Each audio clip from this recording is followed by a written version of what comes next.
आप सभी का आप देख रहे हैं न्यूज 18 इंडिया। मैं हूं आपके साथ कृतिका सिंह। शुरुआत बुलेटिन की इस वक्त की बड़ी खबर के साथ कर रहे हैं। कांग्रेस नेता राहुल गांधी ने बीजेपी पर बड़ा हमला बोला है। राहुल गांधी ने कहा कि बीजेपी वाले खुद को हिंदू कहते हैं, लेकिन वो लोग महिला विरोधी हैं। राहुल गांधी ने बीजेपी पर हमला करते हुए पूछा कि आखिर आरएसएस और बीजेपी ने किसी महिला को देश का प्रधानमंत्री क्यों नहीं बनाया।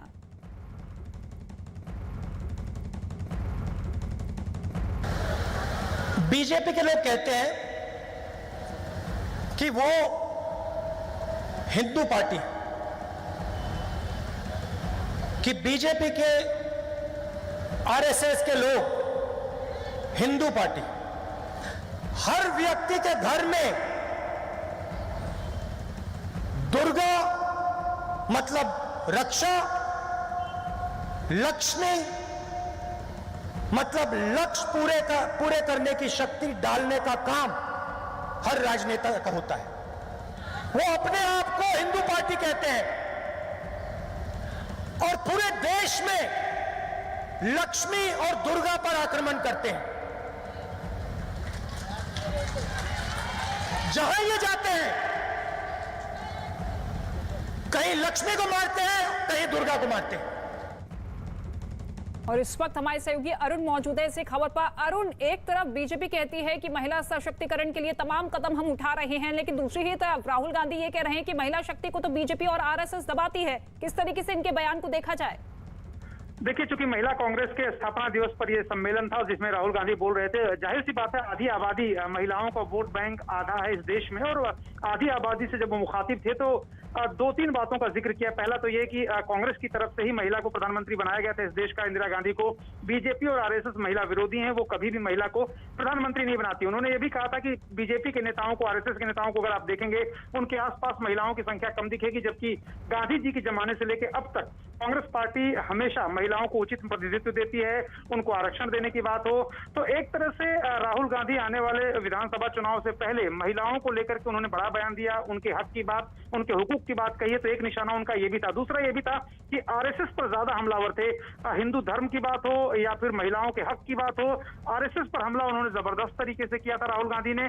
और इन दोनों मुद्दों पर उन्होंने घेरने की कोशिश की सरकार को, मोदी सरकार को घेरने की कोशिश की और आरएसएस को कटघरे में खड़ा किया।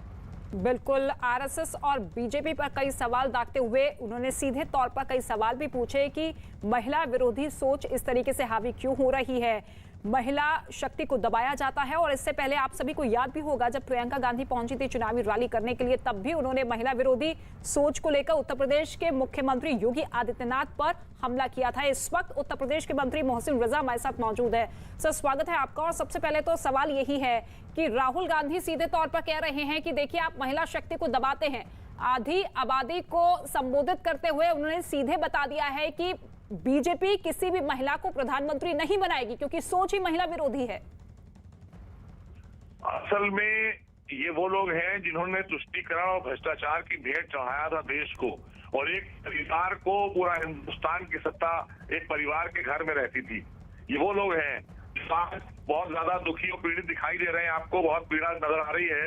इनको प्रदेश और देश की जनता ने छोड़ दिया है। उत्तर प्रदेश तो ये 32-33 साल से इनको खत्म कर दिया है।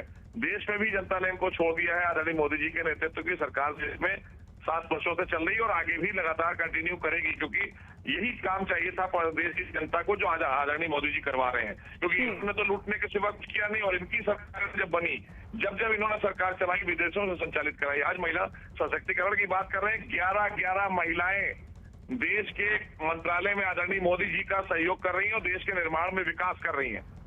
बात करेंगे ये किस मुंह से बात करने चले हैं? आप सिर्फ ये चाह रहे हैं कि प्रियंका जी को बना दिया जाए। नहीं, पहले दादी जी रही, अब मम्मी नहीं बन पाई तो हमारी प्रियंका। लेकिन सर, लगातार ऐसे बयान कांग्रेस पार्टी के दिग्गज नेताओं की तरफ से क्यों सामने आते हैं? क्योंकि कुछ दिन पहले हमने देखा था कि दिग्विजय सिंह, जो कि आरएसएस की सोच को तालिबान सरकार की सोच से मिलाते हुए नजर आए थे कि देखिए महिला विरोधी सोच इस तरीके से हावी है कि आरएसएस ये बार बार ये कहती है कि देखिए महिलाएं घर से बाहर ना निकले, वो गृहिणी है, वो घर को संभाले, और महिला सशक्तिकरण की बात आप करते हैं। तो इसके बावजूद ऐसे बयान क्यों देखने को मिलते हैं महिलाओं के प्रति? इनका फ्रस्ट्रेशन है क्योंकि इन्हें कभी गांव, गरीब, किसान, महिला सम्मान, महिला सशक्तिकरण, इसके बारे में ये लोग जानते ही नहीं थे कुछ।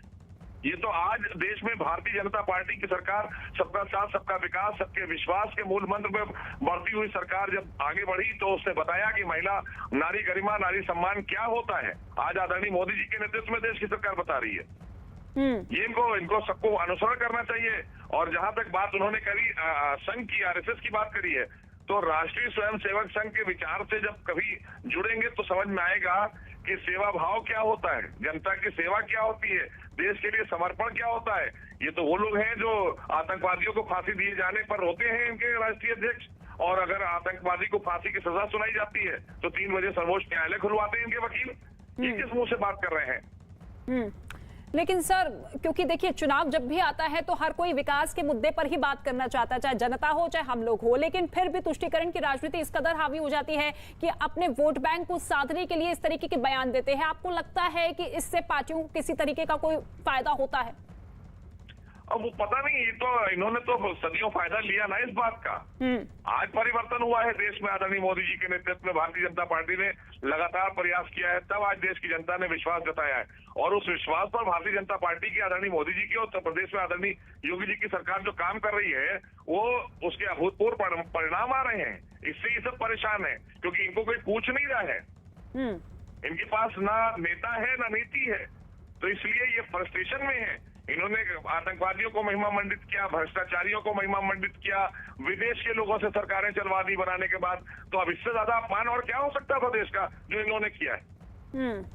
चुनावी रणनीति आपकी पार्टी की क्या है? क्योंकि हमने देखा कि कल जब प्रधानमंत्री नरेंद्र मोदी पहुंचे तो पूरा सियासी एजेंडा उन्होंने बता दिया कि किस तरीके से पार्टी चुनावी मैदान में उतरेगी, लेकिन हर तबके को साधना, हर तबके को साथ लेकर लेना, ये भी बहुत बड़ी जिम्मेदारी आप सभी की है। देखिए, हम ईमानदारी से आदरणीय मोदी जी के नेतृत्व में सरकार चल रही है। दूसरी बहुमत भी आपने देखी, कितनी प्रचंड बहुमत आई है देश में। यही जनता है, इसी जनता ने दूसरी बार मोहर लगाई है। और जिस तरह से अभी विस्तार में आपने देखा कि जो मंत्रालय का विस्तार हुआ, क्षेत्र हो, वर्ग हो, आपका कोई राज्य हो, सबको प्रतिनिधित्व दिया है, बराबर से सबको काम करने का अवसर मिल रहा है देश में। सबको साथ में लेकर चलने का काम कर रही है भारतीय जनता पार्टी की, आदरणीय मोदी जी के नेतृत्व की सरकार। आपकी तरफ से कोई कार्रवाई की मांग की जाएगी? क्योंकि लगातार आपकी ही पार्टी को महिला के मसलों को लेकर, आधी आबादी के मसले को लेकर टारगेट किया जाता है और सोच सीधे तौर पर तालिबान की सोच से कंपेयर कर दिया जाता है। ये सब लोग, ये तालिबान, आतंकवाद, पाकिस्तान, ये सब उनके सहयोगी रहे हैं। कांग्रेस जो है, राहुल गांधी और इनका परिवार, ये सब उनके सहयोगी रहे हैं। आज इनकी पीड़ा इसी बात की है। ये कहते हैं, अभी भी जाकर कहते हैं कि 370 हम हटा देंगे कश्मीर से अगर हम आएंगे सरकार में। तो ये विचार तो अभी भी है उनके, पीड़ा तो अभी भी। यानी कि आपका मानना है कि कांग्रेस तुष्टीकरण की राजनीति करती है और उसी के तहत एक के बाद एक इस तरीके के बयान सामने आते हैं। ठीक है सर, शुक्रिया हमसे बातचीत करने के लिए। और आप एक बार फिर से सुनिए राहुल गांधी ने क्या कुछ कहा महिलाओं को लेकर। उनका संगठन महिला शक्ति को दबाता है, क्रश करता है। हमारा संगठन महिला शक्ति को एक प्लेटफॉर्म देता है।